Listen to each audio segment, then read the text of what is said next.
اللہ رب العزت نے کلام حمید میں ایک آیت مبارکہ نازل فرمائی ہے جو انسان کی پوری زندگی کی غرض و غایت اور انسان کے ذہن میں آنے والے ہر وہم اور اشکال کو دور کر دیتی ہے۔ افحسبتم انما خلقناکم عبثا، کیا ہم نے آپ کو بلا وجہ پیدا کیا ہے؟ کیا آپ نے یہ گمان کیا ہے کہ آپ بے سبب پیدا ہوئے ہیں؟ افحسبتم انما خلقناکم عبثا، آپ کو یوں ہی بس پیدا کر کے چھوڑ دیا گیا ہے؟ آپ بس پیدا کر دیے گئے ہیں اور اب آپ نے جو کچھ کھانا پینا زندگی جیسے مرضی گزارنی، جانوروں کی طرح انسانوں کی طرح جیسے جی چاہے گزارتے چلے جائیں، اور آپ نے ہماری طرف لوٹ کے نہیں آنا؟ کیا آپ نے یہ گمان کر لیا کہ آپ ویسے ہی پیدا ہو گئے ہیں اور آپ نے ہماری طرف لوٹ کے نہیں آنا؟ یقیناً آپ میں سے کوئی ایک ایسا نہیں ہے جو ہمارے پاس لوٹنے سے بچ جائے۔ یہی گزشتہ خطبے میں آپ کے سامنے بات رکھی تھی کہ اللہ رب العزت نے یہ کائنات کا ڈیزائن، یہ زمین و آسمان کی تخلیق کا سسٹم اس قدر عجیب بنایا ہے کہ پکے ملحد اللہ کا انکار کرنے والے بھی موت کا انکار نہیں کر سکتے۔ ان کو پتہ ہے مرنا ہے، وہ الگ بات ہے، تھیوریز الگ الگ گاڑ لیں، قصے کہانیاں گاڑ لیں اپنے آپ کو تسلی دینے کے لیے کہ یہ ایک نیچرل سائنس ہے، فطرت ہے، جو بھی ہے، لیکن موت اٹل حقیقت ہے۔ ملحد بھی، اللہ کا انکار کرنے والا بھی اس سے مفر نہیں ہے، اس کو یا اس کا انکار نہیں کر سکتا۔ اینما تکونوا یدرککم الموت، اللہ بھی کہہ رہا ہے جہاں مردی جی چاہے چلے جاؤ، ولو کنتم فی بروج مشیدہ، بڑے بڑی دیواروں اور قلعوں کے پیچھے جا کے چھپ جاؤ، موت تمہیں ڈھونڈ نکالے گی۔ موت جس سے تم بھاگ رہے ہو وہ تمہیں پکڑ لے گی۔ بلکہ ایک حدیث کے الفاظ تو عجیب ہیں اور یہ حدیث صحیح ہے۔ رسول اللہ صلی اللہ علیہ وسلم نے ارشاد فرمایا جس جگہ پر بندے کی موت کا وقت مقرر ہوتا ہے اللہ تعالیٰ اس بندے کی وہاں پہ کوئی ضرورت متعین فرما دیتے، بندہ خود بخود اس جگہ پہ پہنچ جاتا ہے۔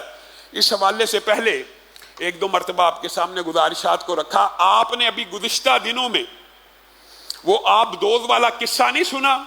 موت سمندر کی گہرائی میں لکھی ہوئی تھی، وہ پاکستان میں بیٹھے ہوئے لاکھوں ڈالر خرچ کیے اپنی موت کی جگہ پر۔ گویا یہ حدیث اس بات کے اوپر بالکل مہر تصدیق کو ثبت کرتی ہے کہ جہاں پر موت کا وقت آنا ہو، جہاں پر موت متعین ہو، وہاں انسان کی کوئی ضرورت اللہ تعالیٰ لکھ دیتا ہے۔ ان کی ضرورت کیا تھی؟ سیر و تفریح، ان کی ضرورت ایڈونچر تھا، اور اسی ایڈونچر کی تلاش میں حقیقت میں اپنی موت کی تلاش کرتے ہوئے چلے گئے۔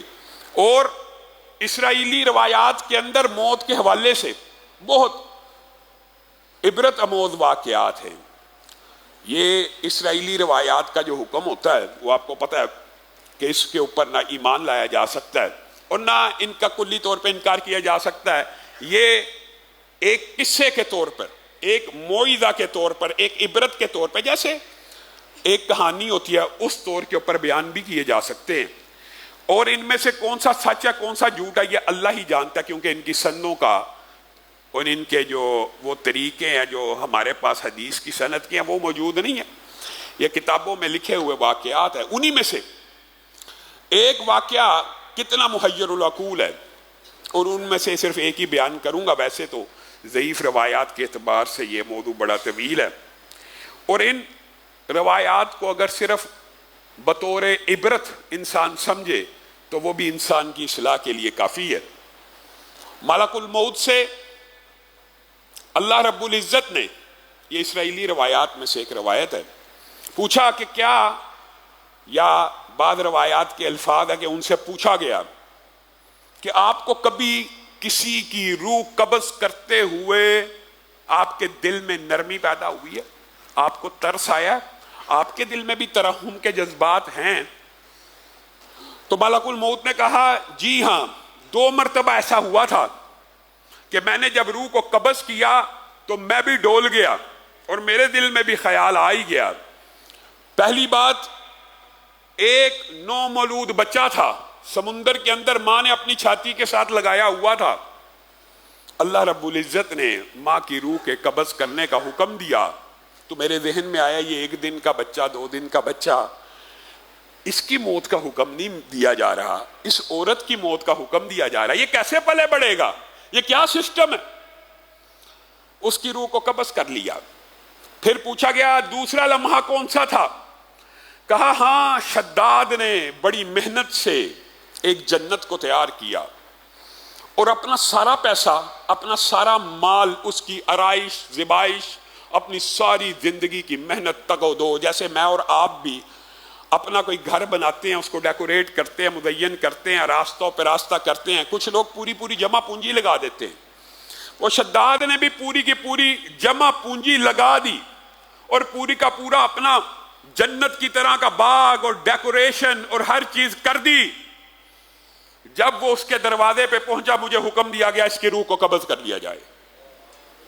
تو میرے ذہن میں یہ خیال آیا، ساری زندگی کی سٹرگل، محنت، تگ و دو، توانائیوں کے بعد اگر اس نے ایک چیز بنا ہی لی ہے تو رب اس کو دیکھنے دیتا، رب اس کو ایک لمحے کے لیے اپنی محنت کا پھل دیکھنے دیتا، حرج کیا ہے؟ تو اس وقت بھی مجھے ترس آیا۔ تو ملک الموت کو کہا گیا جن دو موقعوں کے اوپر تجھے ترس آیا ان کی حقیقت بھی سن لے۔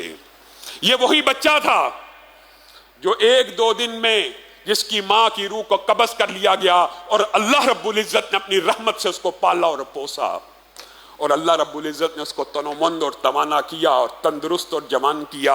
وہ اپنے رب کے سامنے ہی اکڑنا شروع ہو گیا اور اپنے رب کا ہی انکار کر دیا اور شداد بن گیا اور اپنی ساری جگیریں جائیدادیں اللہ کی نافرمانی میں لگا دی۔